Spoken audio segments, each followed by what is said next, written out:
વિદેશી દારૂની હેરાફેરી કરતા ઇસમને વિદેશી દારૂ તથા ટાટા SEZ આઈ ટેમ્પોની સાથે પકડી પાડતી ખેડબ્રહ્મા પોલીસ. નાયબ પોલીસ મહાનિરીક્ષક વિરેન્દ્રસિંહ યાદવ IPS ગાંધીનગર વિભાગ તેમજ પોલીસ અધિક્ષક ડોક્ટર પાર્થરાજસિંહ ગોહિલ IPS સાબરકાંઠાએ પ્રોહિબિશન જુગારની પ્રવૃત્તિ નસ્તનાબૂદ થાય તે રીતે અસરકારક કામગીરી કરવા સૂચના કરેલ, જેના સૂચનાના આધારે નાયબ પોલીસ અધિક્ષક સ્મિત ગોહિલ ઈડર વિભાગ ઈડરના સીધા માર્ગદર્શન હેઠળ DN Sadhu police inspector Khedbrahma police સ્ટેશને સર્વેલન્સ સ્ટાફના માણસોને આ દિશામાં સતત વોચ રાખી કાર્યરત રહેવા સૂચના આપી, જે સૂચનાના આધારે 29/10/2025ના રોજ ખેડબ્રહ્મા પોલીસ સ્ટેશન વિસ્તારમાં તેઓ તથા સર્વેલન્સ ટીમના માણસો પેટ્રોલિંગમાં હતા. તે દરમિયાન પોલીસ કોન્સ્ટેબલ પ્રદીપસિંહએ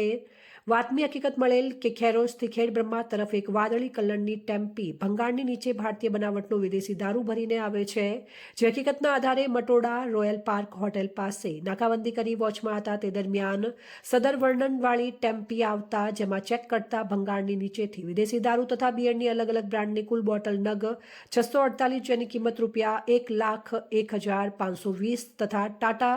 SEZ આઈ ટેમ્પીની કિંમત ₹50,000 મળી કુલ ₹1,51,525નો મુદ્દામાલ તપાસ અર્થે કબજે લઈ ખેડબ્રહ્મા પોલીસ સ્ટેશન ખાતે આરોપી રમેશચંદ્ર હુકમચંદ્ર ખટીક હાલ રહેવાસી ઉસર તાલુકો કુંભલગઢ જિલ્લો રાજસ્થાન વિરુદ્ધ કાયદેસરની કાર્યવાહી કરી પ્રોહિબિશન એક્ટ મુજબ ગુનો દાખલ કરવામાં આવે છે. કામગીરી કરનાર અધિકારી કર્મચારીઓ જેમાં DN Sadhu police inspector, head constable Dharmendrakumar Natwarbhai, head police constable